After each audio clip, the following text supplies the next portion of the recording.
Okay, this is day 174. This is part one.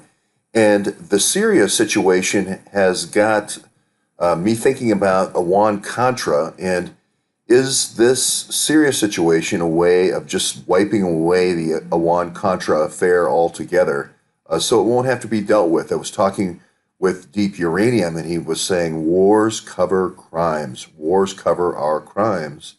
And if you really look at it, it looks like this Syria war is not only an attempt to cover the crimes that were committed in Syria by Mike Morrell with the Ghouta attacks earlier with chemical weapons and ISIS and all the chemical weapons attacks by ISIS that Mazzetti from the New York Times reported on so long ago, all the great reporters, Shifa Gardi, Serena Shim, Vanessa Beasley, Ava Bartlett.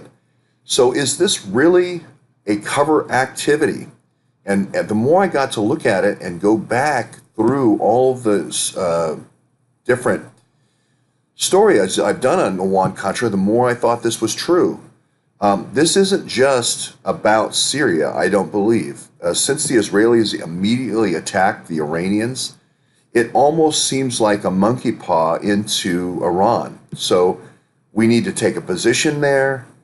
Then we need to move into Iran. You could just almost hear McCain saying, well, now we need to take out enemy sanctuaries in Iran. And all of the movement and illegal parts of the Iran nuclear deal that we don't know about will cleverly and be disguised and pushed to the side. And we will forget all about Awan Contra. We'll forget all about dealing with Hezbollah.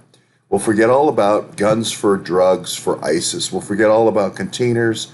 We'll forget all about the Gulf Tainer deal in Port of Canaveral, the new Gulf Tainer deal that looks like it may be held up a little bit now in the Port of Wilmington. All these things will be forgotten much the same way they were forgotten about 30 years ago with the original Awan Contra, 33 years ago now. So the analysis, if you actually just take a little bit of time rather than jumping to a kind of a jingoistic, immediate, full throttle attack against Syria with no evidence whatsoever, why not take a breath, actually gather some evidence? We have plenty of time. The Syrian targets aren't moving anywhere. Why don't we send in teams from 5 or 6 different countries, look at the actual evidence around Duma, and then make our decision, an informed decision, rather than making a rash decision, which could be plunging our country into another 13-year war. We've had 2 of these 13-year wars that still aren't quite resolved. We still have actions going on in Afghanistan, for instance, now 16 years later, and still actions and skirmishes and holdovers from the Iraq conflict in the surrounding countries. So, again, I think if we go back to the evidence, go back to the BlackBerries, go back to the Gmail accounts, go back to the people who negotiated the Iran-Contra deal, go back to the people who were involved as go-betweens like Sterling and Saberi, go back to the people who were investigating those situations and really getting to the root of what the deep state has been trying to do rather than having a knee-jerk reaction that the deep state wants us to have.